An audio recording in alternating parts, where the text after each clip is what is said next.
Welcome to the 3DownNation podcast. I'm Justin Dunk, joined by John Hodge and JC Abbott. Today, we're discussing CFL head coaches who could be on the hot seat. The league's television ratings getting a 15% bump in week 3. The struggle of the Calgary Stampeders. A pair of young quarterbacks set to make their first career starts in Canada. And the Montreal Alouettes unveiling new alternate uniforms. But first, the BC Lions put forth a signature performance in week 3, doing something no team had done in almost 4 years. Dominate the Winnipeg Blue Bombers at home at IG Field.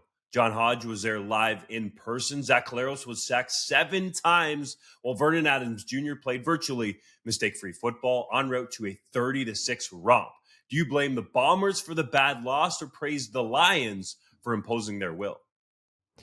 Well, obviously the Lions deserve credit here. They made my pick from last week of Winnipeg -7 look awfully foolish, and they were simply sensational. They're 3-0 for a reason, but I also know that JC is going to sing the praises of that team. So I'll focus on the home side because I do think that Winnipeg deserves a lot of blame here. This is a veteran-laden team, a savvy team. Zach Collaros has talked about this, about how they already at week 1 had things in their offense that a lot of teams wouldn't have until week 6 or week 7. This is a win-now team.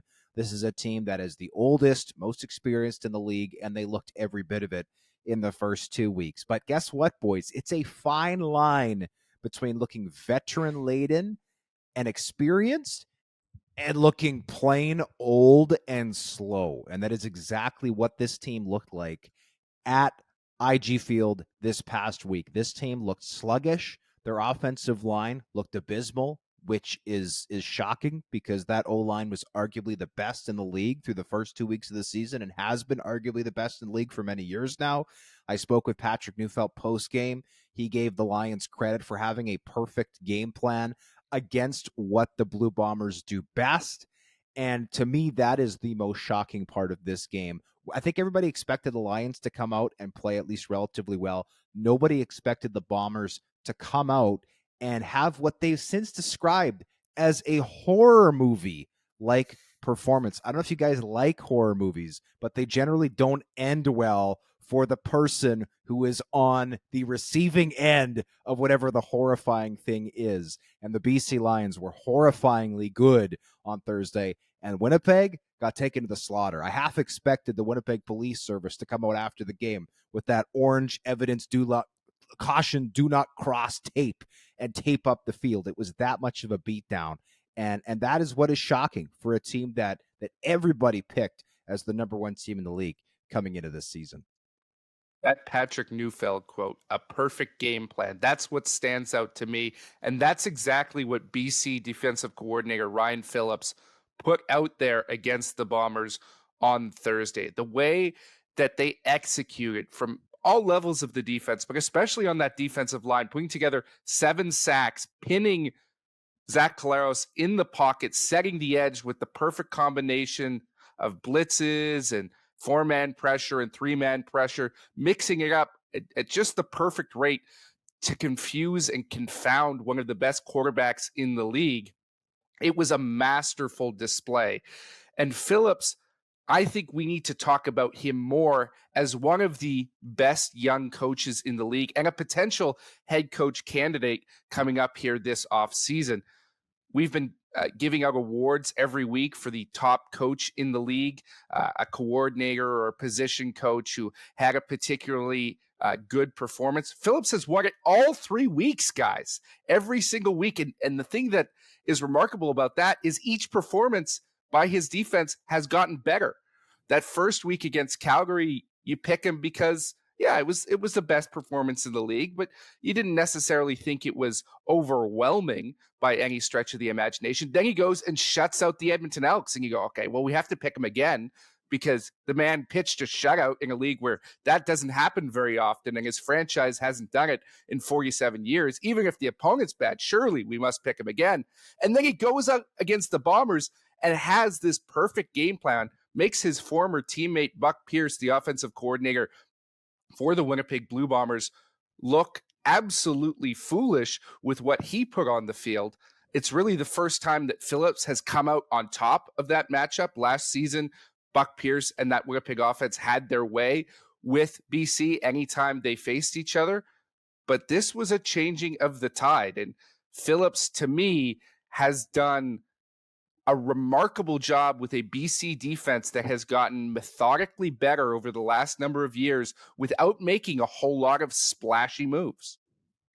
Zach Collaros, let me correct you there, young buck, is not one of the best quarterbacks in the league. He's the best quarterback in the league 2 years running, and I still think he is that QB1 overall in the league. And Matthew Betts did his best to slow him down, sacking him 3 times out of the 7 that the Lions got Collaros down to the turf in the game. And Betts was outstanding in this affair for the BC Lions, along with that defense you talked about with Ryan Phillips. And I think on the offensive side of the ball, Vernon Adams Jr. deserves credit because he has shown through 3 games, and yes, it's only 3 games, we need a bigger sample size, that he can play virtually mistake-free football and make a lot of smart decisions and step up at a time when his team needs a big play down the field. That touchdown throw to Justin McInnes in the second half, to me, really stood out because I think it put the proverbial nail in the coffin for any potential Winnipeg comeback. Now, I don't think that this loss is as terrible for the Blue Bombers because they have shown in the past that they can bounce back from these things, as Hodge has alluded to.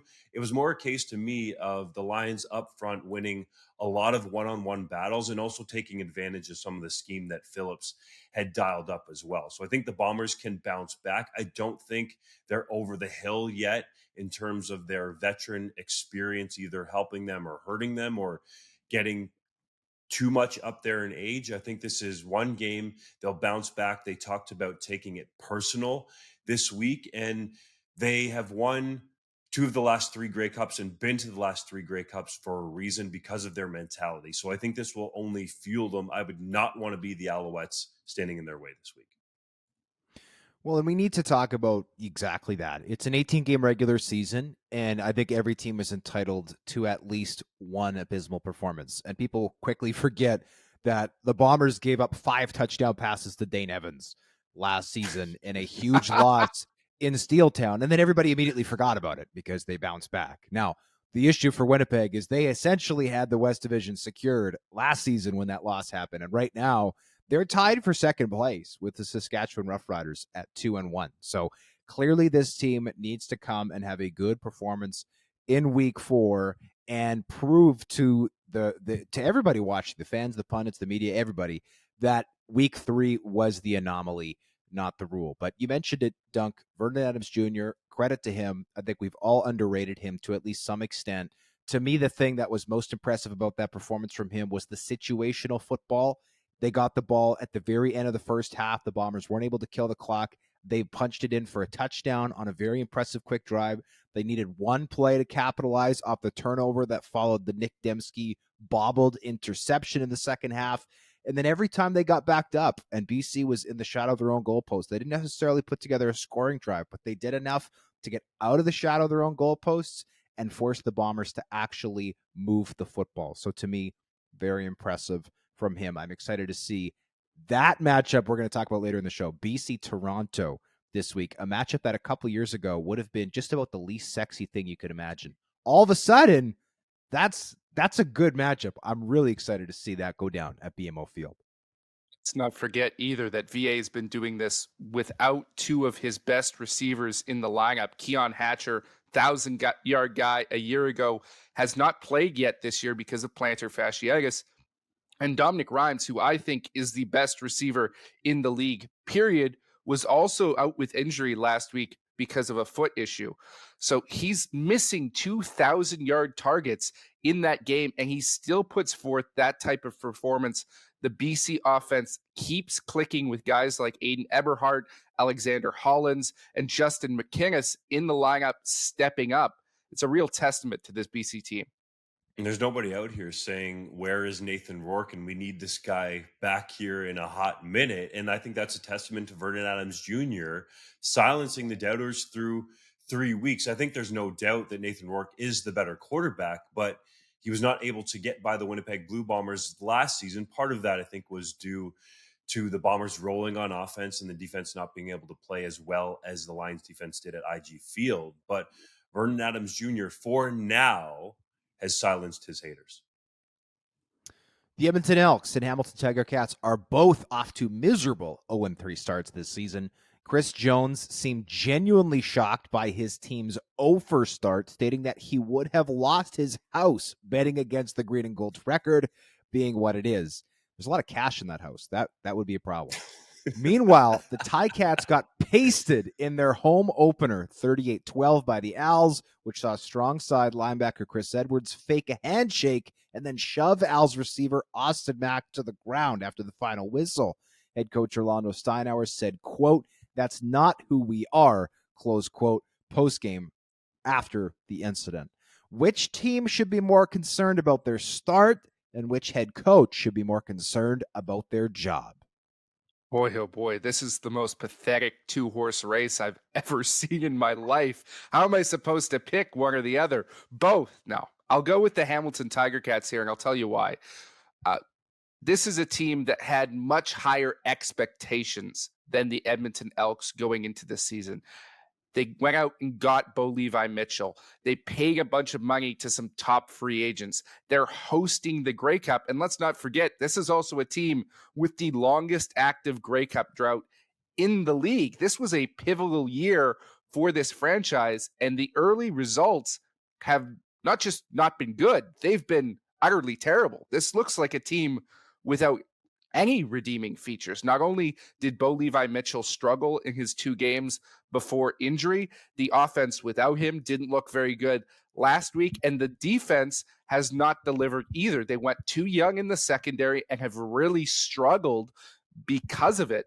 And that all comes down to the decision-making of Orlando Steinauer.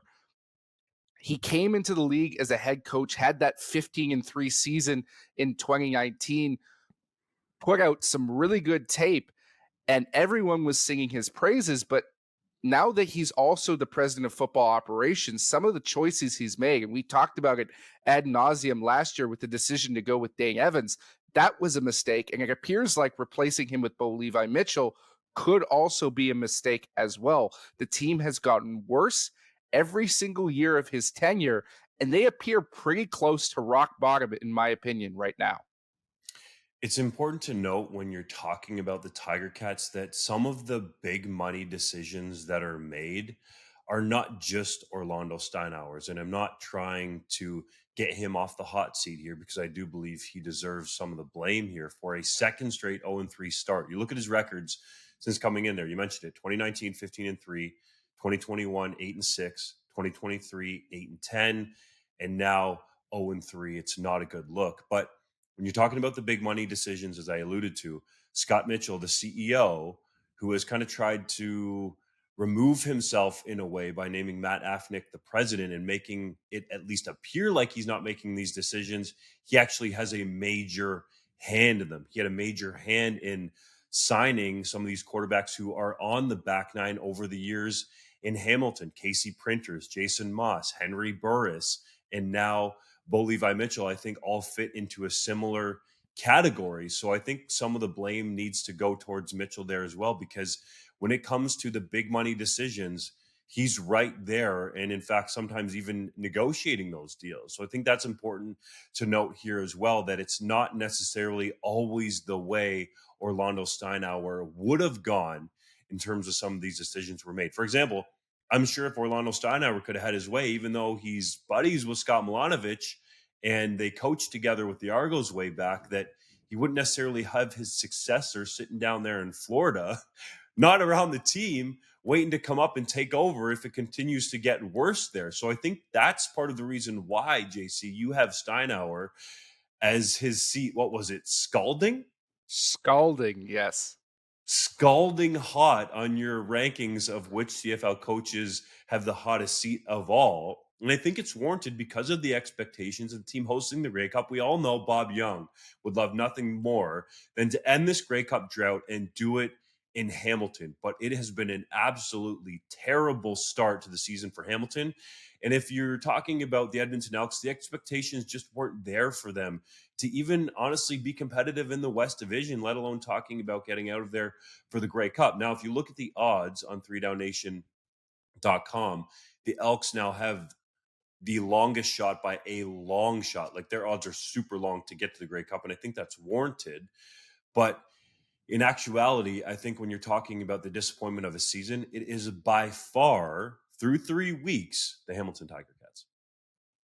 Yeah, I'm not sure how you fire Chris Jones if you're the Edmonton Elks, only because everyone on that coaching staff is beholden to Chris Jones and is extremely close to Chris Jones as a person. And removing that figurehead who has multiple jobs, by the way, not just the head coach. He's technically the GM. He's also technically the defensive coordinator running that unit.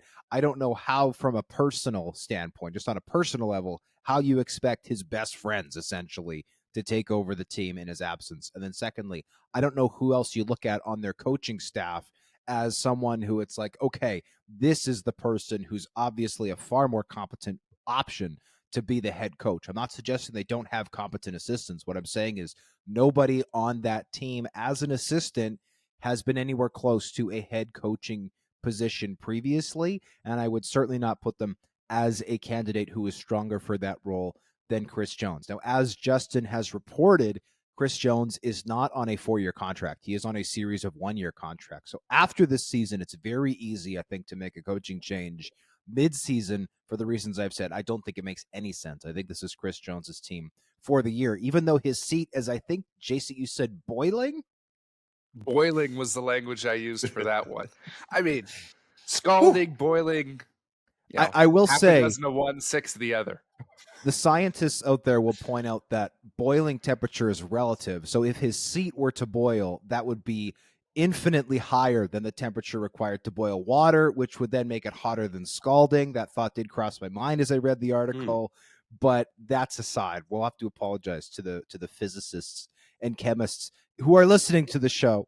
But in the meantime, I do want to address what Orlando Steinauer said after the game when he said, "That's not who we are." Newsflash, yes, it is.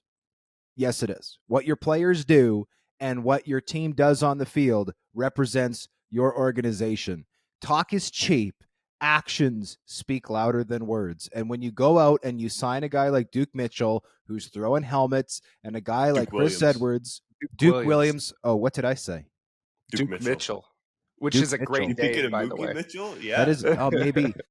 When you sign a guy like Duke Williams, who's throwing helmets, and you sign a guy like Chris Edwards, who's fist-fighting fans, you cannot then be surprised when they come to your organization and do foolish things. And I will say this, last season, we saw the king of stupid crap in the CFL in a guy like the Saskatchewan Roughriders, Garrett Marino, absolutely upend that season for that team by the stupid crap that he did on the field.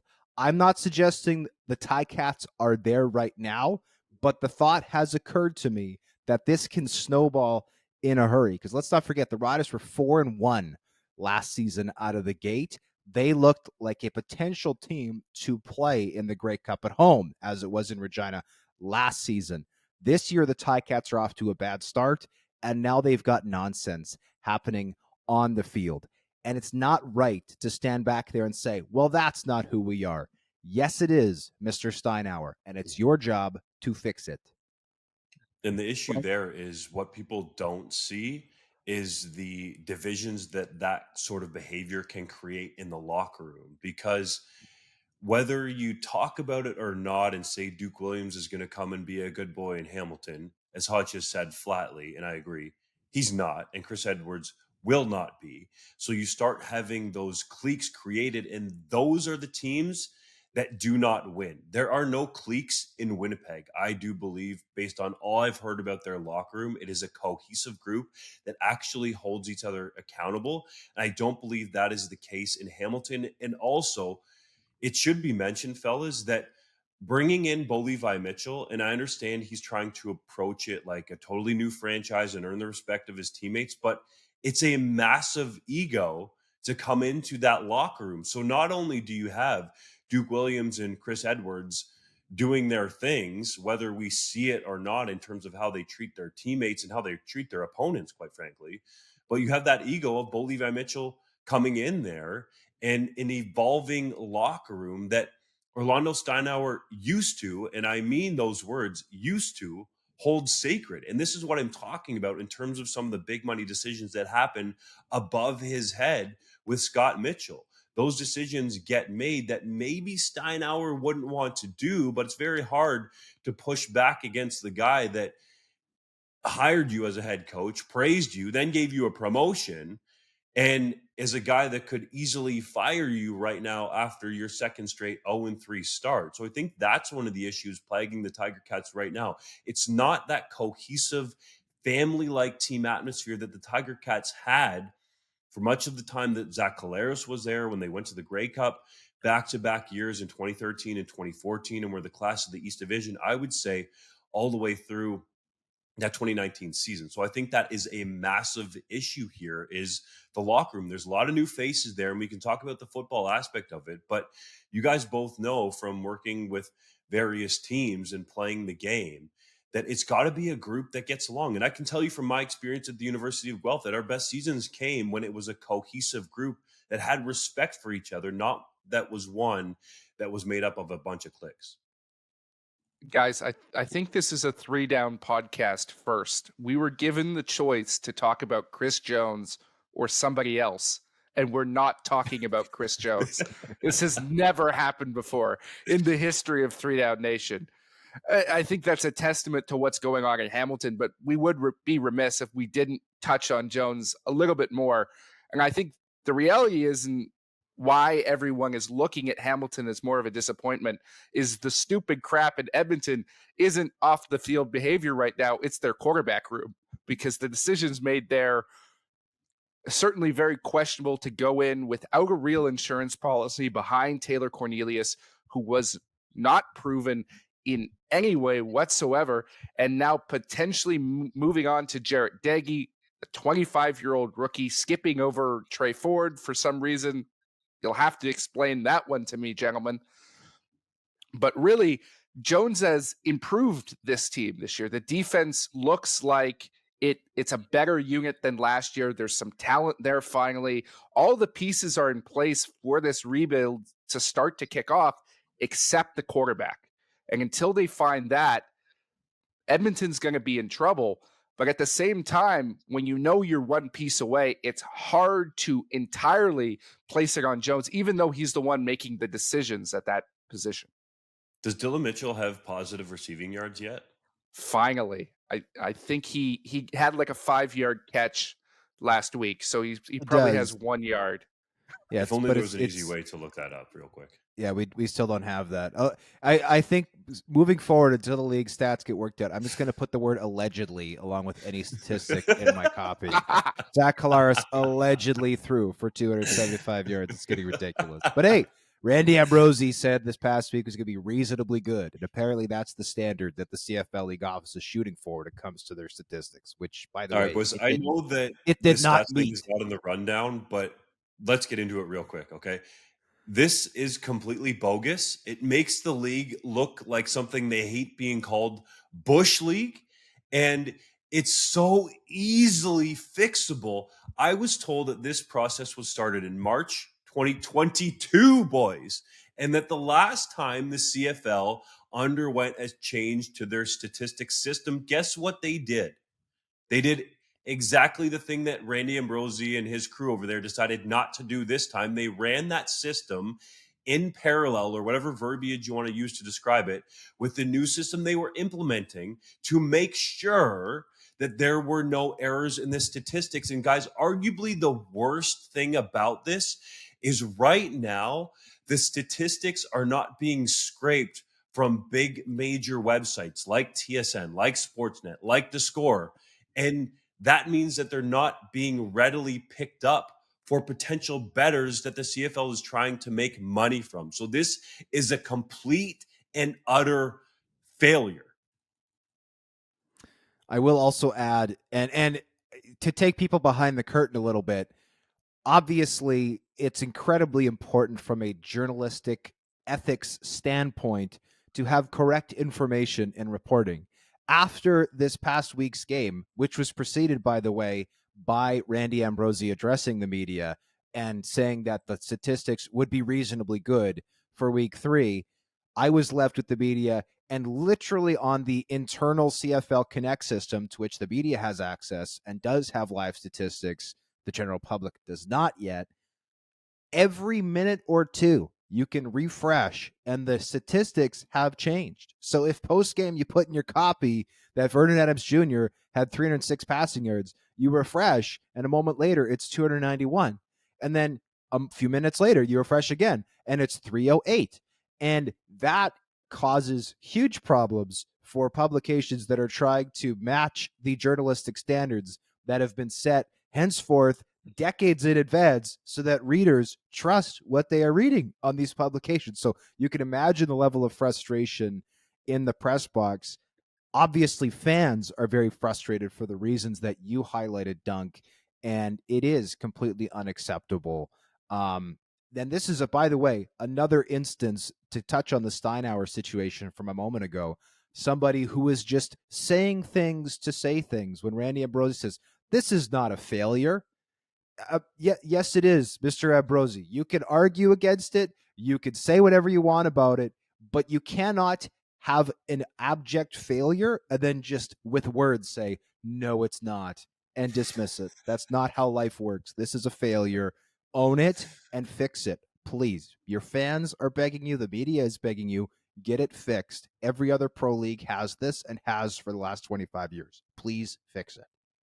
We are just tired of it. We're tired of the bogus commentary. We're tired of the excuses, right? He comes out and says things like, well, we're going to have a chip in the football, and that's why. What does that have to do with anything? How does a chip in the football prevent you from having accurate tackle stats through the first 3 weeks of the season?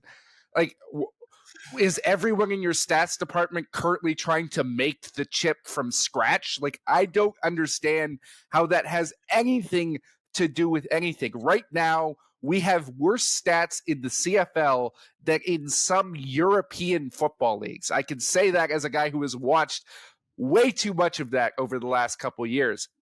That is an utter embarrassment for the league. I will say one more thing. I'll go real quick, Hodge, and then you go. Go ahead. Genius Sports apparently has now put their top technician, or I guess data person, on this. That wasn't the case before. So you have this group, this company, Genius Sports, that now has a stake in this CFL Ventures, and they don't have their top person on this throughout. Like, that doesn't make any sense to me. Go, Hodge. I was just going to say, and the press conference that Ambrosie did, he was asked several times about stats, and I'll credit Jaron Bombing, who asked at the end of the press conference an excellent question, which was like, we've talked a lot about stats. Could you just tell us, like, because the league could have operated the old stat system while getting the new stat system up and running, and said, is it a resource issue? And Ambrosie said, no, it's not a resource issue at all.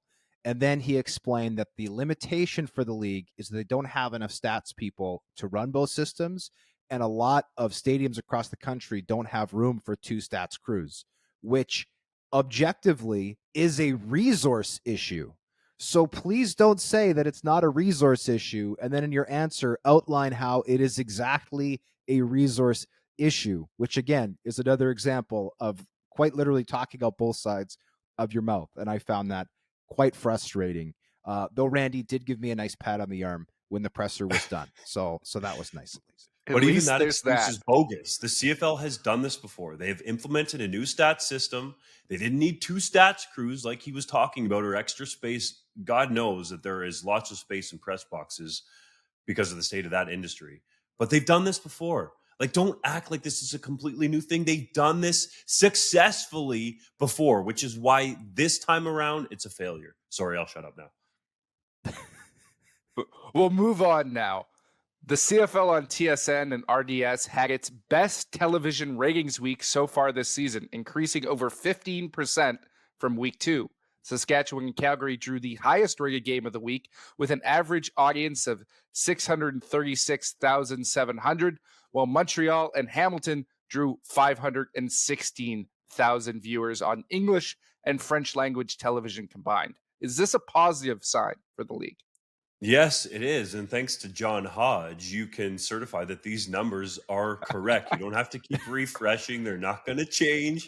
I appreciate my man, Mr. Hodge, going over these numbers, but it definitely is. The numbers have trended up over the first 3 weeks. And Ambrosi, in that press conference that Hodge has alluded to a couple times now in Winnipeg before the Lions put it on the Blue Bombers, talked about this experiment with Sunday night football primetime games in the summer. And it seems like the league is kind of just throwing stuff against the wall and trying to see what sticks. But the Sunday night game in week 3 was up over 400,000 viewers. And I think that's a positive because the week before it was less than 300,000. And in week 1, you had the Rough Riders bump, which is always difficult to tell anything because, no matter the date and time that Rough Riders fans are going to tune in, it was over 500,000 that first week against Edmonton. So it is a positive sign. And it does seem like there are fans out there who like the idea of having one game on 4 different nights of the week, Thursday, Friday, Saturday, Sunday.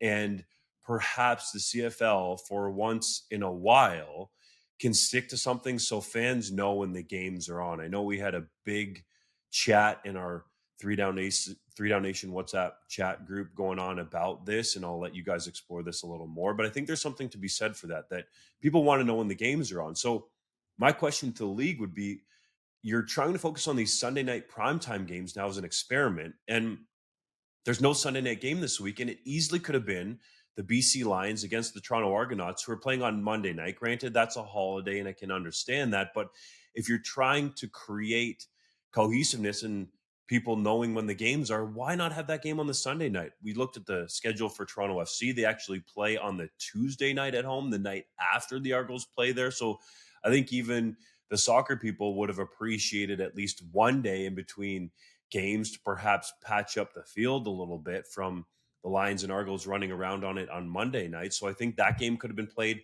on Sunday night. Perhaps there's some venue issues, to be fair, that aren't there. But I think overall, week 3 is a definite positive for the league. Much the complete opposite compared to the stats issue the league has right now. And the Thursday ratings were also impressive to me. You laid out the Sunday ratings, Doc, which is kind of the first good non-rider rating that Sunday has generated so far. But week 1 and 2 averaged about 250,000 people on the Thursday games. That rating doubled. And granted, it was BC Winnipeg, which is a pretty good matchup. Obviously, the Bombers tend to draw well on TSN. But when you're getting 500,000 people tuning in on a Thursday night, to me, that is evidence for a non-rider game. Mind you, that to me is good evidence that Thursday Night Football is working. And it should be noted that first Thursday game between BC and Calgary, which we talked about at length on the show 2 weeks ago, did go up against the Stanley Cup Finals, which is obviously going to draw some eyeballs, even if this year's matchup was about as far away from a Canadian matchup as one could possibly get. So to me, these ratings are encouraging. It's evidence that Sunday football is working for the CFL. It's evidence that Thursday football is working for the CFL.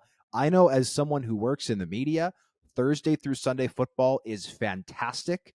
I love it and I adore it because we get 4 days worth of game content from the CFL for 3DownNation, and we also get game previews, right? The post it helps us spread out our content. So far from fans, this is obviously completely anecdotal. I'm seeing lots of positive feedback, but I will echo what Justin said. Ben Grant, our fabulous contributor out of Toronto, mentioned, I love having football on every night, but it's frustrating sometimes when the times change so much. That's something the NFL does extremely well. You don't even have to look at a schedule. You don't even have to have a brain. You just know 1 p.m. Eastern is kickoff, and then we're going to get more games after that, and then another game after that, right? And Monday night, there's going to be a game too. I think if the CFL can keep the Thursday through Sunday thing going, but regiment the start times a little bit better. I've also seen parents with little kids complain that some of the games start too late. Obviously, getting younger people watching the games who maybe have a bedtime, or I mean, I shouldn't judge. Older people have bedtime sometimes too. Yeah, but bro. a little bit earlier on, Don't hate. exactly. A little bit earlier on might be a good thing. And as you mentioned as well, Dunk, not having a Sunday night game this week is very strange to me. This should have been a thing that happens consistently from week 1 until Labor Day when the NFL season starts, and you're not going to compete with their Sunday night game. So I'm mostly positive here. I just think this needs to be tweaked and honed a little bit more. Could also be noted that Hodge, you are married and you have, your wife to be at home with you. For those of us still on the hunt for a significant partner, having a game every single night from Thursday through Sunday, it's a little bit more challenging. So I'm not sure if I'm totally a fan of the new schedule. I'd like to see some earlier kickoff times so I could dance the night away, perhads. Not that I do that very much. And if you are interested in dating JC Abbott, please email info@3downnation.com with a headshot and brief bio. And he might. I thought we didn't want any kind of those ads on the site anymore. Well, this is for one of our own, Dunk. It's a little different. It's a special exception. I will say this. One of the comments that Randy Ambrosie made in his press conference really took me aback. He said, young people are telling me that Thursday is the first Friday now. I want to know which young people are telling him that, because I've never heard that before in my life. Really, JC? Has anyone else heard Thursday is the first Friday? Dude, in Toronto, Thursday night is hot fire. Usually Friday night people are chilling and recover, and they go hard again on Saturday. So that's where that comes from. I'm just surprised that Randy's hearing about it now. It just shows you how far behind the times the CFL is. Like, this has been a thing for like a decade, at least, if not longer. Well, this might explain why I'm on the podcast begging for a partner. I didn't know this. I gotta get out on Thursday. On the dance floor more, buddy. I will say, just to tag Hodge's point about Thursday night football and the games being spread out throughout the week, I think there are some old, tested, and true CFL fans that really like the Friday night doubleheader. And Thursday hasn't been great. And Thursday, I don't think, is also the greatest night, depending who you are, to especially get families out to a football game, right? Because there is bedtime and things like that. So you're probably not going to have young kids there. That's not necessarily what the CFL is going for. And Ben Grant did make the point, he does have children, that he would like to see some afternoon games to be able to take his kids to games. I think there was only a couple on the schedule that he mentioned. And I think both of those were the Argos, because he does live in the GTA. So I think Sunday night looks like it does have an upward trend in the summer, and I think they should stick to that. Make sure they have a game every Sunday night, unlike they do in week 4.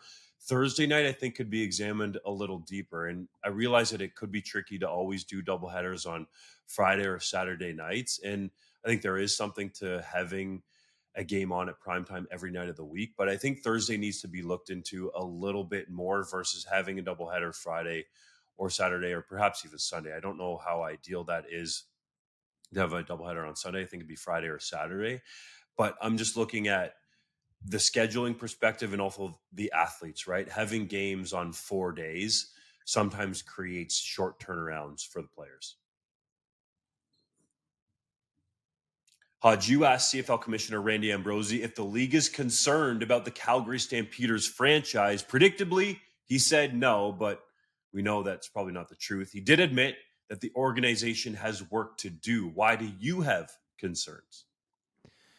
Well, this started in April. I mean, it started with just, casual observation of McMahon Stadium getting increasingly more and more empty over the last few seasons. We also have millions of data points from our own work at 3DownNation and looking at which articles about which teams generate the most traffic for us. I'm not going to get into the details of that, but maybe, our listeners can connect the dots a little bit from what I'm about to say. Jay McNeil, the team's new vice president of business operations, was on Ryan Ballantyne's show, our great Calgary contributor, in April, and said that the team's season ticket base, and for context, McNeil is new to the position. I believe the Stampeders created this position for him about a year ago. Their ticket base is down from 22,000 in 2015 to less than 15,000. In April, he set the goal of the team having a season ticket base of 15,700 for the 2023 season, which my sources indicate the team missed. Now, the team does have the same number, give or take, season ticket holders as it did last year, which at least means they've stopped the bleeding. But to me, this is cause for concern. The club had its lowest attended game in over 25 years for its home opener. The team last season was 5th in TV ratings, so that does not include French language ratings. Likely they were 7th. So far this year, they are 7th.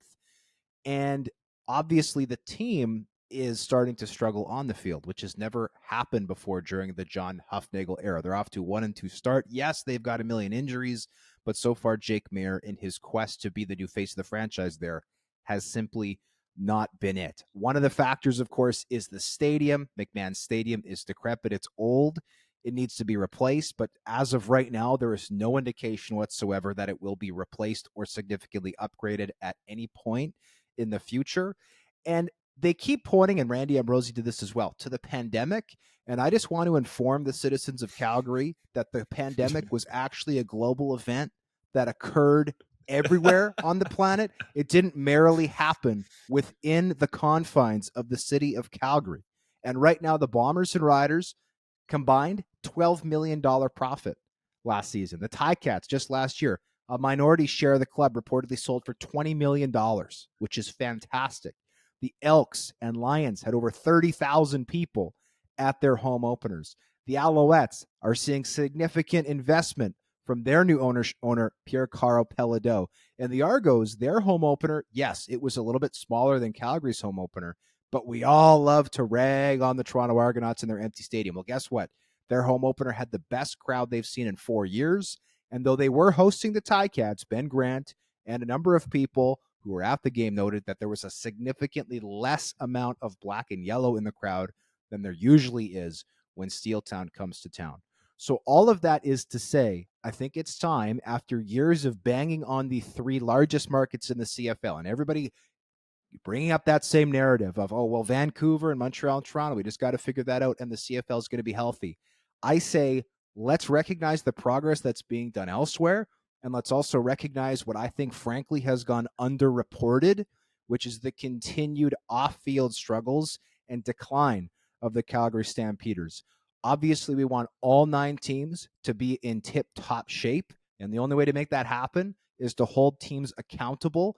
I am bullish on Jay McNeil as an executive. I think that organization needs improved leadership, to be quite frank, and I'm hopeful that he will be able to get the job done. But this is not going to be a 1-year turnaround, or even, dare I say, a 3 to 5 year turnaround. This is a long-term turnaround, and I sincerely hope that the Calgary Stampeders can recognize their off-field struggles and improve. You hit the nail right on the head with all your points, Hodge. There is no organization in the league right now that I am more concerned about than Calgary. I got a chance to go to that home opener. I was actually pleasantly surprised by that lowest attended game in 25 years because everyone in the press box was predicting 12, 13,000 in attendance instead of the 18,000 they got. That's how bad it is in Calgary and how people in that market are feeling, even though they seem to be rather quiet about it publicly. And it comes down to a number of factors, but also the game day experience. I mean, we saw multiple CFL teams pull out all the stops for their home openers. We had the Saskatchewan Roughriders with Kim Mitchell. The BC Lions had LL Cool J. The Montreal Alouettes had Our Lady Peace. Calgary appears to be rolling out like a local off-key cover band for all their halftime performances, and it's just not good. It's actually getting ridiculed in the press box because the entertainment level is that bad. And it's justified, right? They need to start investing in the entertainment aspect of the product. And frankly, I think there needs to be some serious introspection when it comes to the football side of things too, right? This is a organization that we have come to think of as a dominant powerhouse because of how good they were in the 2010s, but that is not true anymore, right? This team has not had a playoff win since 2018 when they won the Grey Cup. They are 1-2 right now, and frankly, that might be kind. It doesn't look like Jake Maier is the quarterback of the future anymore, even though they've invested in him. And not to take it back to my head coach's hot seat piece. But even with all those factors, Dave Dickinson is one of the safest coaches in the league because no one's going to touch him. This is an organization that has no interest in upsetting the status quo, in making any radical changes. They're going to keep plodding along. And yes, it has been successful. They keep making the playoffs, but it's gotten worse gradually year after year, much like their stadium. And eventually this whole thing is going to crumble. Hot tip, JC, do not mention the fact that the Stampeders have not won a playoff game since 2018 around John Hufnagel. I will say that as much as there is talk about the stadium in Calgary, and yes, they need a new one, JC, you're hitting it dead on there. There needs to be some hype, some interest, some sexiness created around the game day atmosphere, right?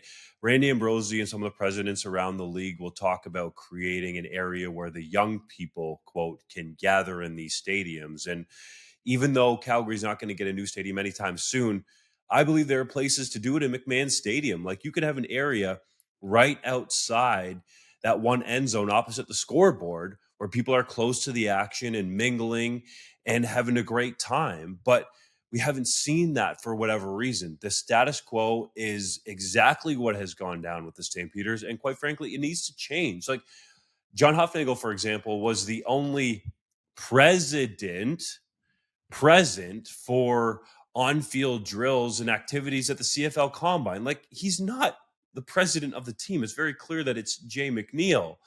And that the Stampeders, in a way, here are just trying to get Hufnagel money that doesn't go on the football operations cap. That's all fine, well, and good. But at some point, you have to move on, just like the Stampeders did with Bo Levi Mitchell. They have to move on from these old, tried and tested ways that worked for a while, but are not working anymore. Well, and we've seen that investment in a significant way in BC on a short span. We've seen it in Montreal, and we're starting to see signs of progress in Toronto. And that is why I asked Ambrosie this question, because there is lots of positive things happening in the CFL outside of Calgary. I'm sick and tired of this lazy narrative of, well, the pandemic really hurt the Stampeders. I'm sorry, that is a load of crap as far as I'm concerned. And we need to get into a situation where the Calgary Stampeders, the Elks have not won a home game since, oh my God, October 2019. They had 32,000 people at their home opener. Yes, they hosted the Riders, but guess what? The Stampeders hosted the Riders, and they got 25,000 people there this past week. That's still 7,000 fewer than the Elks had for their home opener. So to me, the Stampeders need to be held to account here. And, you mentioned the Hufnagel thing, Dunk. Obviously, John Hufnagel is one of the best, I'll say people in CFL history, between what he did as a quarterback, what he did as a coordinator, a head coach, GM, sensational. Nothing but infinite respect for that. But you're exactly right. When the team has lacked innovation since he became president, and the situation off the field has gotten more dire, and he's allocating his time to the combine, that's not your job as a president. And so I do think that needs to be said as well. If McNeil is the true president, I think it's clear he's going to get the president title in a few years as John Hufnagel inevitably retires. But the sooner that happens, at least in my opinion, the better for the Stampeders, a team that needs a lot of reinvigoration at this point. Adapt or die. That's the way it is in pro football. Right now, the Calgary Stampeders need to make their choice. Moving on to our picks for this week 4 of CFL action. The Edmonton Elks visit the Ottawa Redblacks on Friday in what could be a battle of quarterbacks making their first career starts. Jarrett Doege appears set to get the nod for Edmonton, while Tyree Adams will be under center for Ottawa, with the Redblacks as 3.5-point favorites. Who you see winning this one? I'm out here singing, teach me how to diggy, teach me how to deggy, teach me how to deggy. That was awful, but that's who I'm rolling with in this game. I think the Elks have played better on defense. They've played arguably more quality opponents, even though they have an offer in the win column. So I'll roll with Jarrett, teach me how to deggy, and the Elks getting points on the road in the nation's capital. As much as I like Tyree Adams starting at quarterback, I'm going with Doege. I will say this, as much as my Bomber prediction last week was awful, I think I was the one who said that Jarrett Deggy was the best quarterback in Edmonton during the preseason, and evidently Chris Jones was listening. So I'm taking the Elks plus 3.5. If this was a pick 'em, I'd be tempted to take the Redblacks, but no team that is on essentially their third string quarterback and hasn't won a home game in 2 seasons should be getting 3.5 points at home. I'm rolling with Edmonton. Damn, boys. I thought it would be a controversial pick, but the Edmonton Elks are on the road. That means they can actually win this week, right? Like, 2 rookie quarterbacks. Jarrett Daggy going up against Baron Miles' defense is going to be a much easier test than Tyree Adams facing defensive guru Chris Jones. I'm taking the Elks here. The Winnipeg Blue Bombers are 6-point favorites. Hodge, get out your cutlery and napkin for their game against the Montreal Alouettes on Saturday. Despite coming off a disappointing loss to the BC Lions, the Owls are off to a surprising 2-0 start after dominating the Tiger Cats on the road in Week 3, though both of their wins have come against backup quarterbacks. Do you see the Bombers bouncing back to win in La Belle Province, or are the Owls for reals? Well, I do think that the Alouettes are better than we gave them credit for. However, I do see the Winnipeg Blue Bombers bouncing back simply because I don't think the universe is ready for the Winnipeg Blue Bombers to go from being the class of the league, head and shoulders above everybody, to getting their butts whipped on a week-to-week basis. I've got the Bombers bouncing back. Those players have a very sour taste in their mouth, and I think the Alouettes, after a 2-0 start, maybe feeling a little bit fat and sassy, could be ripe for the picking here. -6 on the road. I'm still taking Winnipeg, a team that, by the way, traditionally has also played very well in La Belle Province. I've been wildly impressed with the Alouettes start to the season. Austin Mack looks like a legitimate start receiver in that inexperienced offense. But I got to take Winnipeg here. This is a Mike O'Shea-led team. It's all about culture. You have to believe there's going to be a powerful response here. I think they cover this large spread. Oh, boys. This one to me is very tricky because you have the Bombers again being big favorites, but the Alouettes really haven't played anybody. They beat the Redblacks in Week 1. That was Nick Arbuckle. They beat the Tiger Cats in Week 3. That was Matthew Schilt, although he played very well. 2 of those teams are arguably the worst in the CFL right now. And we know the Blue Bombers have played against a higher level of competition. Yes, they got whooped by the Lions, but I don't think that game was as large of a disparity as the score indicated. They had an 18-point win over the Saskatchewan Roughriders in Week 2. And in Week 1, it was off to a solid start. So I like the Bombers to win the game, but I just have a hard time laying this amount of points again because the stats would tell you it's difficult to do. So I'm going to do it, but I'm going to cover my eyes and pray to the heavens that Cody Fajardo continues to not turn over the football and Jason Moss runs the rock. And I think the Bombers win, but the Alouettes cover. The BC Lions are 2.5-point road favorites for Monday night's game against the Toronto Argonauts in a battle of 2 unbeaten teams. Both clubs are coming off impressive victories this past week on the road. Who do you like and why? Well, we've talked about it already on this podcast. The Lions have looked great to start the season, and they're only going to look better this week. Now, a lot could change before Monday. We still have several days of practice, but the rumor is both Dominique Rhymes and Keon Hatcher could be back in the lineup for the Lions against Toronto. That's 2,000-yard receivers, and Rhymes, the best offensive weapon in the entire league, in my opinion. This Lions team is going to blow away this 2.5-point spread. I'm picking them to win. This is a classic letdown spot, JC. Listen up because you can learn something here.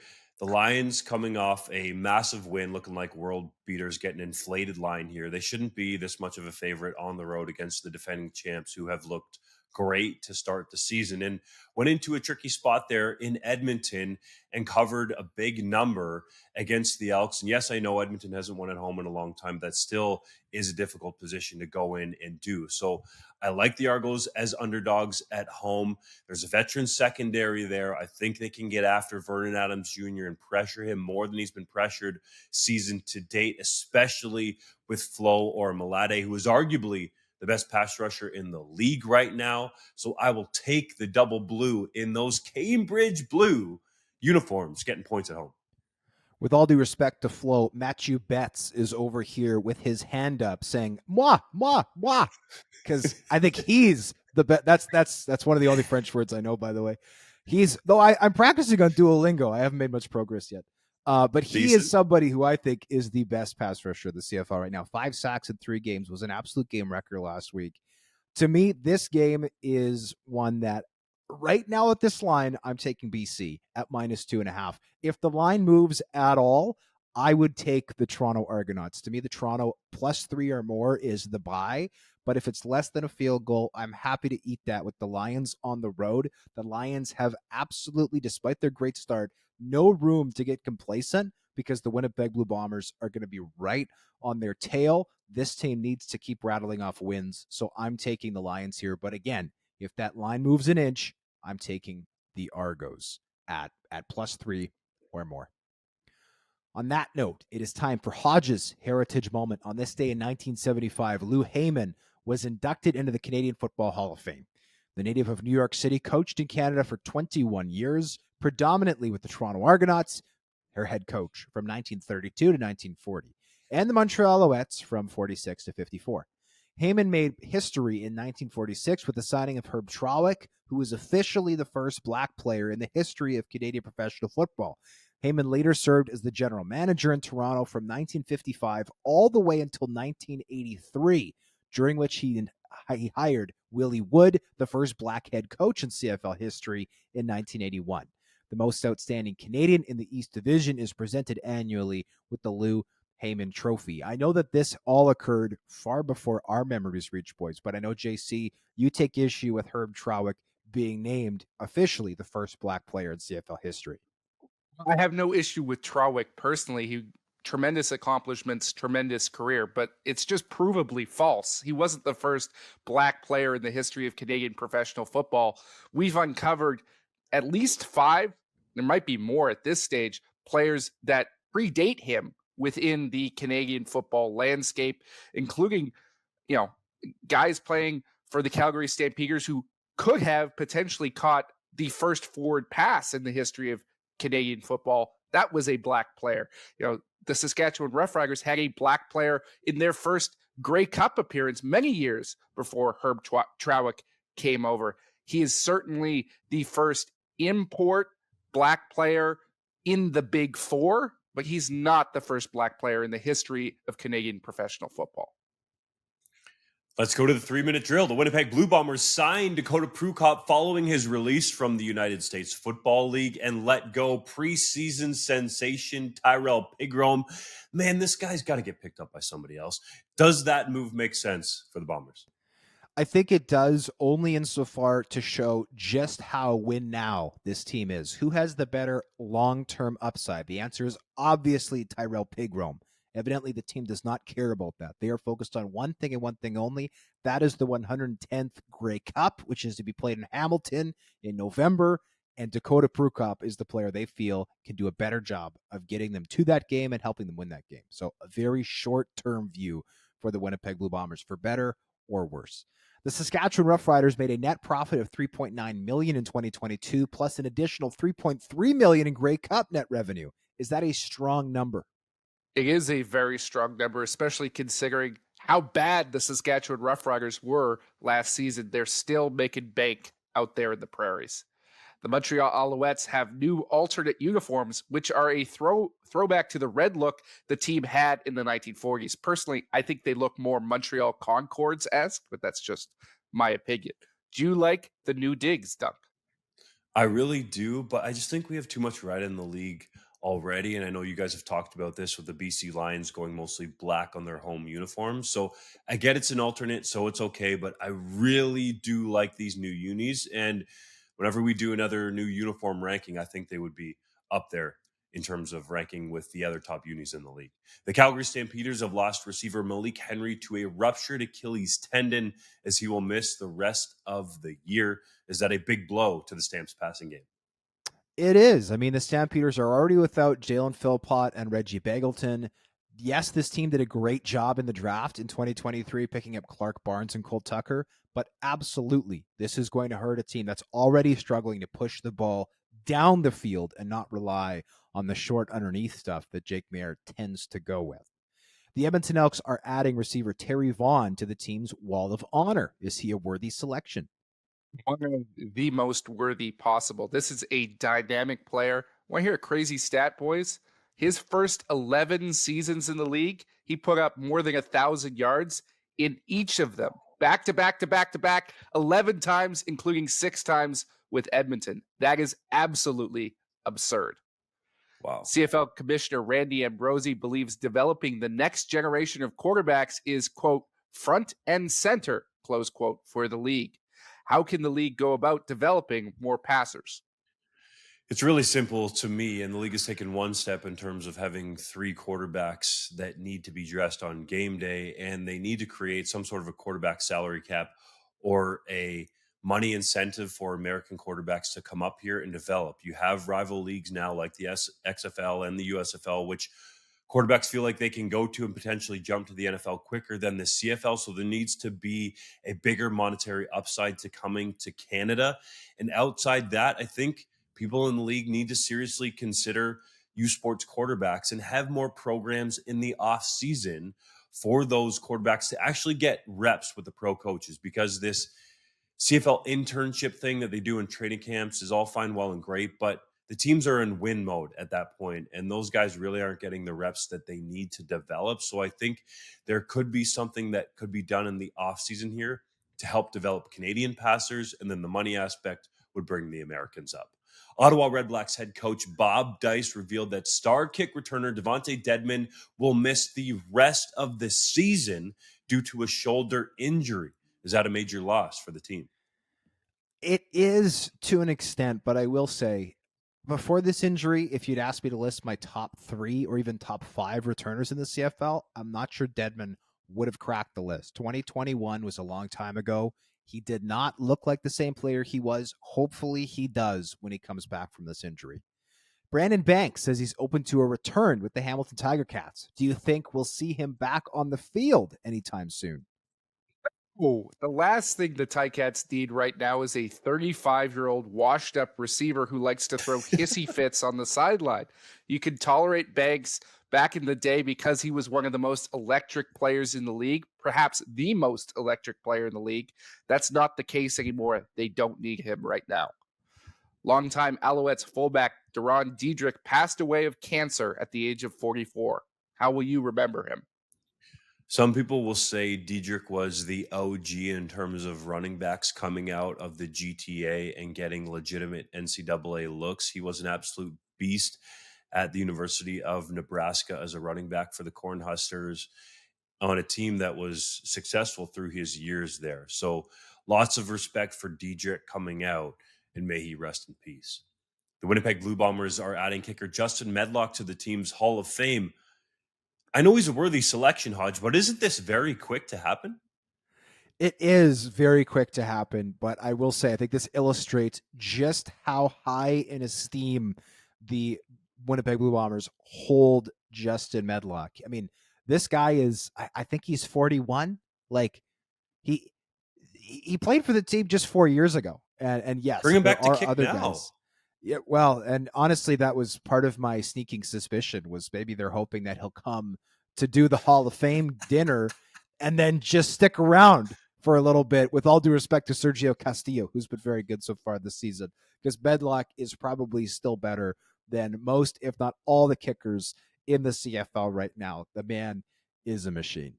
On that note, we thank you as always for listening to the 3DownNation podcast. We'll see you again next week for our next episode.